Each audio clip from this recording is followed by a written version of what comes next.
Brought to you by ITIL and Higher.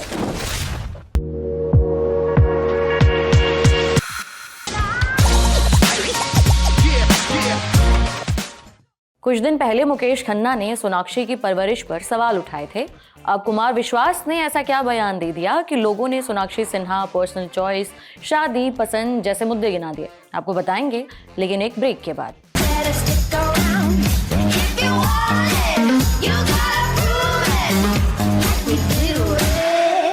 अपने बच्चों को नाम याद कराइए, सीता जी की बहनों के, भगवान राम के भाइयों के। एक संकेत दे रहा हूं, जो समझ जाए उनकी तालियां उठें। अपने बच्चों को रामायण सुनवाइए, गीता पढ़वाइए, अन्यथा ऐसा ना हो कि आपके घर का नाम तो रामायण हो और आपके घर की श्री लक्ष्मी को कोई और उठा कर ले जाए। ऐसा कहना था कुमार विश्वास का। 12 दिसंबर को यूपी के मेरठ में महोत्सव के दौरान कुमार विश्वास ने ये बयान दिया। मंच से तालियां भी बजीं और फिर बात सोशल मीडिया तक भी पहुंच गई। इसके बाद ट्विटर पर सोनाक्षी सिन्हा और कुमार विश्वास ट्रेंड करने लगे। कुमार विश्वास की मन से कही बात को सोनाक्षी सिन्हा की कौन बनेगा करोड़पति वाले बयान से जोड़ा गया। आपको याद दिलाते चलें कि सोनाक्षी सिन्हा 2019 में कौन बनेगा करोड़पति का हिस्सा बनी थी। वहां उनसे रामायण से जुड़ा सवाल पूछा गया था, जिसका जवाब वो नहीं दे पाई थी। साथ ही शत्रुघ्न सिन्हा के बंगले का नाम रामायण है और कुछ महीने पहले उनकी बेटी सोनाक्षी सिन्हा की शादी एक्टर ज़हीर इकबाल से हुई।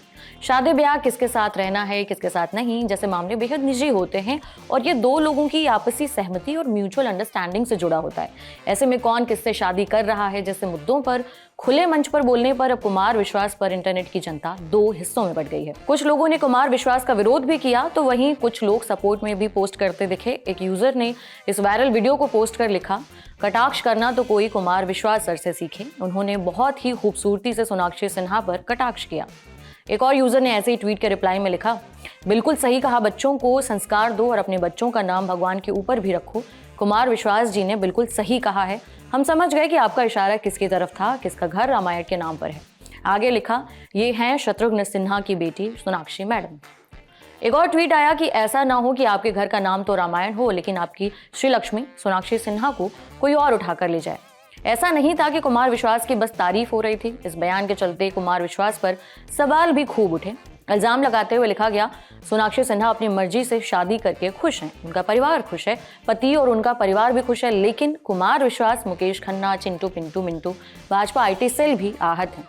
कई दिनों के बाद भी इसे पचा नहीं पाए हैं। एक और यूजर ने लिखा, कुमार विश्वास ने सोनाक्षी को मुस्लिम युवक से शादी करने पर फिर बेहुदा टिप्पणी की। जब कुमार को आपसे टिकट चाहिए था तब घोटाले की बात करते थे, कांग्रेस से चाहिए तो नेहरू और हिंदू मुस्लिम एकता की बातें करते थे, अब भाजपा से चाहिए तो हिंदू मुस्लिम की नफरती बातें करते हैं। कुमार की खुद 2 बेटियां हैं, सोचिए उन्हें कैसा लगेगा कि हमारे पिता भरे मंच से एक दूसरे की बेटी के चरित्र पर लांछन लगाते हैं और उसके पैसे मिलते हैं। एक और यूजर ने लिखा, सोनाक्षी सिन्हा पढ़ी लिखी हैं और आर्थिक रूप से स्वतंत्र महिला हैं। उन्होंने अपना जीवन साथी खुद चुना, लेकिन मनुवादियों के लिए महिलाएं वस्तु मात्र हैं जिसे कोई उठा लिया या दान कर दिया जाता है।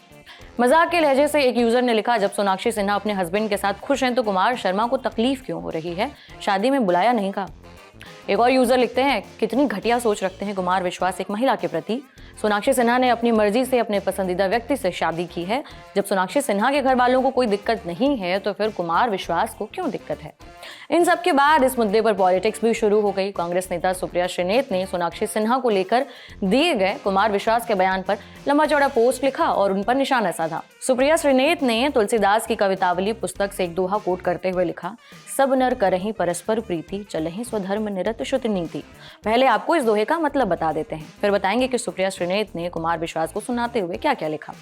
सब नर करहीं परस्पर प्रीति, चलहीं स्वधर्म निरत श्रुत नीति। दोहे का मतलब होता है, राम राज्य में सब मनुष्य परस्पर प्रेम करते हैं और नीति यानी मर्यादा में तत्पर रहकर अपने अपने धर्म का पालन करते हैं। सुप्रिया श्रीनेत ने आगे लिखा, अगर आपके अपने घर में एक बेटी हो तो क्या आप किसी और की बेटी पर भद्दी टिप्पणी करके सस्ती तालियां बटोरेंगे? ऐसा करने पर आप किस हद तक गिरे हुए हैं इसका तो अंदाजा लग ही गया है। कुमार विश्वास जी, आपने सोनाक्षी सिन्हा के अंतरधार्मिक विवाह पर तो घटिया तंज किया ही, पर आपने अपने अंदर महिलाओं के लिए जो असल सोच है उसे भी उजागर कर दिया। विवाह और दाम्पत्य की नींव बराबरी, आपसी विश्वास और आपसी प्रेम है। कोई किसी को कहीं उठाकर नहीं ले जाता। आपके सर्टिफिकेट की ना तो शत्रुघ्न सिन्हा जी को जरूरत है, ना उनकी कामयाब बेटी सोनाक्षी को, लेकिन अपने से 17 साल उम्र में छोटी लड़की पर आपकी टिप्पणी आपकी छोटी सोच को बेनकाब जरूर कर देती है। सुप्रिया श्रीनेत ने सवाल पूछा कि क्या एक लड़की को मर्जी से शादी का हक नहीं है। उन्होंने सवाल उठाते हुए कहा कि 2024 के भारत में आप अपनी मर्जी से शादी करने पर परवरिश पर सवाल उठा रहे हैं। क्या एक लड़की को यह हक नहीं कि जिससे उसकी मर्जी हो उससे वो विवाह करे, या कौन क्या खाएगा, क्या पहनेगा, किससे प्यार करेगा, कैसे विवाह करेगा, इसका निर्णय भी धर्म के स्वयंभू ठेकेदार करेंगे। इसके बाद सुप्रिया श्रीनेत का एक वीडियो भी आया, देखिए। आपके अपने घर पर बेटी हो और आप किसी और की बेटी पर भद्दी टिप्पणी करके सस्ती तालियां बटोरेंगे तो आपको क्या कहा जाएगा? यही लगेगा कि सस्ती लोकप्रियता के लिए आप किस लेवल तक गिर सकते हैं। और यही कुछ ऐसा किया है आपने कुमार विश्वास जी। कुमार विश्वास जी, आपने सिर्फ सोनाक्षी सिन्हा की अंतरधार्मिक विवाह पर घटिया तंज नहीं कसा है, आपने असली अपनी महिला विरोधी मानसिकता भी दिखा दी है। आप ही के शब्दों को आपके सामने बोलती हूं। आपने कहा ना, वरना कोई आपके घर की श्री लक्ष्मी को उठा ले जाएगा। ये उठा ले जाने का क्या तात्पर्य होता है? क्या लड़की कोई सामान है, कोई वस्तु है, टेबल पर रखा हुआ गुलदस्ता है जिसको कोई उठा ले जाएगा? ये जो मानसिकता है ना कि जब तक लड़की पिता के घर में उसकी संपत्ति है, जब पति के घर में गई तो उसकी संपत्ति है, ये कब बदलिएगा और ये कब बदलेगी? और ये कितनी घटिया सोच है। विवाह जो है ना, वो बराबरी का रिश्ता होता है। उसका आधार, उसकी नींव परस्पर प्रेम और परस्पर विश्वास होता है। 2024 के भारत में एक लड़की ने अपनी मर्जी से शादी कर ली तो आप उसकी परवरिश पर सवाल उठाने लगे। मतलब 2024 के भारत में एक लड़की को यह हक की आजादी नहीं है कि वो जिसको चाहे उससे शादी कर सके। अब कौन क्या खाएगा, कहां रहेगा, क्या पहनेगा, किसको पूजेगा, किससे प्यार करेगा, किससे शादी करेगा, इसका निर्णय भी धर्म के स्वयंभू ठेकेदार करेंगे। मतलब गजब है।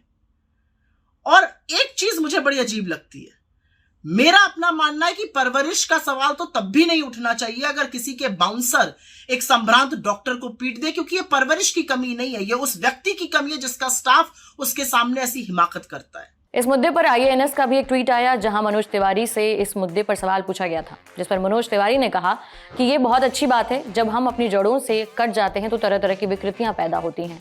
आपको बताते चलें कि जिस वक्त कुमार विश्वास ने ये बयान दिया तब मंच के नीचे भी कई बड़े नेता और हस्तियां मौजूद थे, जिनमें मेरठ से बीजेपी सांसद अरुण गोविल भी शामिल थे। व्लॉग बनाना आजकल एकदम ट्रेंडिंग है। हर इंसान या तो व्लॉग बना रहा है या तो व्लॉग बनाने के बारे में सोच रहा है। एक बच्ची को भी व्लॉग बनाने का शौक हुआ, लेकिन एक समस्या थी, उसका एक भाई भी था। अब इन भाई बहनों की जोड़ी ने ऐसा क्या कमाल कर दिया कि इससे 2.8 करोड़ से ज्यादा लोगों ने देखा। आप भी देखिए। हेलो गाइस, हेलो गाइस, हाय। अब हम आपके टॉयज दिखाएंगे।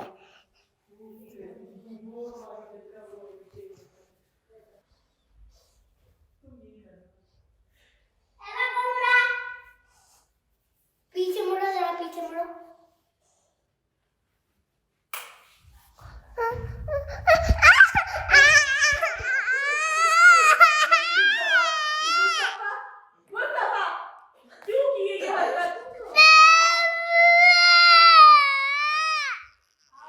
सर्दियां शुरू हो गई, क्रिसमस आने वाला है। ऐसे में ही किसी एक ऑफिस में किसी एक HR को कुछ काम करने की सूझी होगी और सीक्रेट सेंटा का जन्म हुआ होगा। सीक्रेट सेंटा वैसे तो मज़ेदार होता है हमेशा, लेकिन हर साल यही होता है कि देने वाले को लगता है कि उसने दुनिया भर का सबसे बेस्ट गिफ्ट दिया है, और जैसे गिफ्ट मिलता है उसे बस यही लगता है कि भाई इसके अलावा कुछ और मिल जाता। एक ट्वीट वायरल हुआ किसी ऑफिस के सीक्रेट सेंटा का, जहां किसी ने सीक्रेट सेंटा में किसी को दही गिफ्ट कर दिया। सोशल लिस्ट में अब बारी है पिक ऑफ द डे की, और पिक ऑफ द डे में आज है एक डिजिटल अरेस्ट का वीडियो। पिछले कुछ दिनों से आपने नोटिस किया होगा कि डिजिटल अरेस्ट के मामले तेजी से बढ़ रहे हैं।